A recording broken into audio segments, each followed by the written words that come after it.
Ora, a construção de um best-seller, isso é possível dentro da estrutura literária brasileira? A experiência foi vivida pelo escritor Talal Hussain, nosso entrevistado de hoje.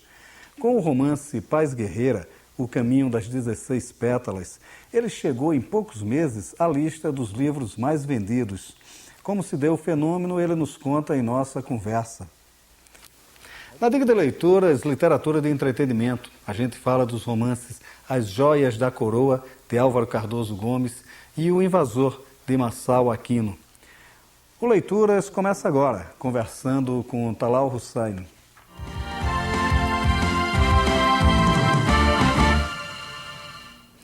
Talal, bom, vamos falar da Paz Guerreira, que esse é o primeiro livro de ficção, né? É o primeiro livro. Primeiro livro de ficção.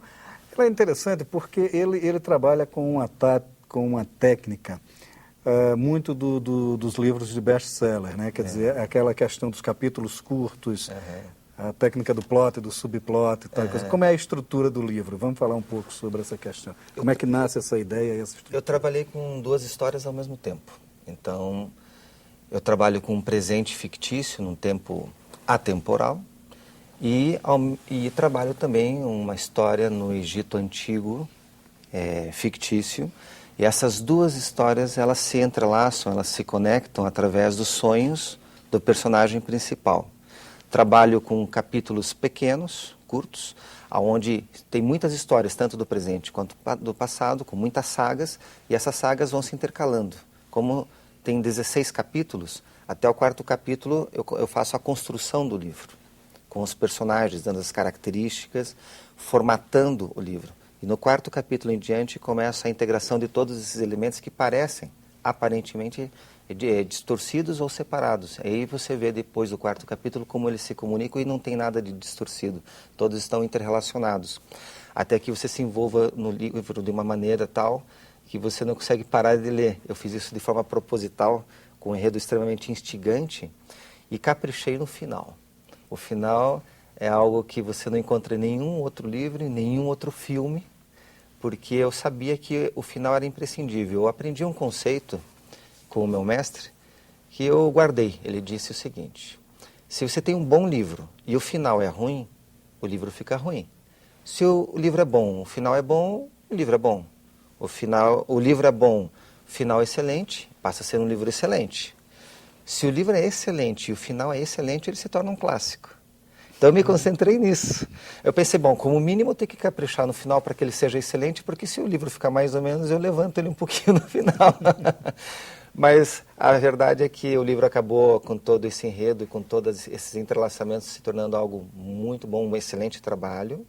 E um final surpreendente, onde está tocando muito a vida das pessoas, porque não só surpreende como ideia, como genialidade de fatos onde se comunicam, mas como mensagem.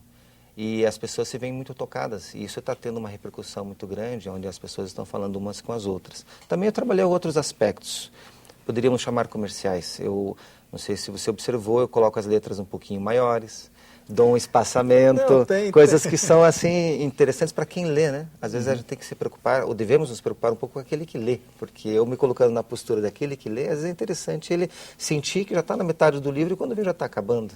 É uma sensação psicológica. Eu tenho uma tese, né, que há uma certa, digamos assim, dicotomia nas edições, né? Porque a criança que tem boa visão, né, as letras do livro são grandes. Nós que precisamos... Não tinha pensado nisso. Não tinha pensado nisso. Aí tu cresce, mas a letra continua igual. Pois é, aí a letra vai diminuindo e a gente, né, que lê com constância tem essa dificuldade. Mas enfim, né? Há uma questão da linguagem também, né? Quer dizer, você buscou uma linguagem assim, próxima ao coloquial, né? Inclusive com coisas curiosas assim que me chamaram a atenção. Por exemplo, só uma coisa, tem uma hora que você fala nessa questão do poder, aí diz, olha, os que procuram o poder por determinadas coisas e tal, e que de certa forma se ofereciam mordomias para a coisa. Ora, a mordomia não era mesmo atemporal, o livro não era uma prática, embora, quer dizer, a prática havia, mas não havia o termo, né? Quer dizer, é exatamente para buscar esse autor, esse leitor moderno, né? Exatamente. Porque se ele fosse falar de benesses, por exemplo, Benesses. né, quer dizer, distanciaria. Também você teve essa preocupação Claro, na porque linguagem. eu tenho que tratar com a pessoa do meu dia, do meu cotidiano, do tempo temporal, ou seja, do momento em que eu me encontro. Só que, ao mesmo tempo, eu quero projetar essa pessoa para uma mentalidade atemporal. E como eu faço isso? Eu tenho que falar de conceitos atemporais numa linguagem coloquial, usual, onde as pessoas possam compreender agora, para criar essa conexão de dois tempos diferentes também.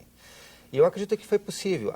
Eu também usei algumas palavras um pouco mais sofisticadas, com o objetivo de fazer com que a pessoa que lê também se inspire um pouco de cultura, ou que queira aprender um pouco mais, alguma coisa ou outra, mas não coloquei muito peso nisso, porque eu sei que se tornaria muito pesado, e não é o meu objetivo. O meu objetivo era chegar a muitas pessoas, uma leitura acessível, fácil, mas sem perder a densidade filosófica. Ou seja, eu consegui, como num pássaro, com duas asas, equilibrar duas coisas que são difíceis.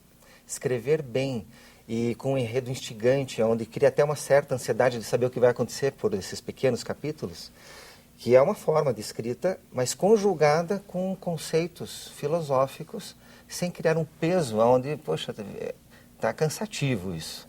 Então eu consegui criar um equilíbrio entre as duas coisas. É como um pássaro com duas asas bem equilibradas que voam em direção ao sol. Mas o equilíbrio não está em ter asas curtas e pequenas, onde é um enredo fraco com uma estrutura filosófica fraca. Eu consegui, acredito, que ampliar bem essas asas e equilibrar muito bem os dois conceitos. Agora, essa questão filosófica, né? Se fala muito nesse conceito filosofal mesmo que o livro, de certa forma, traz, né? Me pareceu muito assim um trabalho mais voltado para o que hoje convencionalmente se chamou de autoajuda, né? Mas que numa outra visão um pouco anterior se falava de autoconhecimento. Né? Quer dizer, o livro ele também tem essa função de se buscar uma espécie de autoconhecimento do leitor, né? A partir dessas experiências que os personagens vivem. O livro não é de autoajuda, ele é de ficção, mas ajuda altamente. Ele tem uma profundidade filosófica muito grande.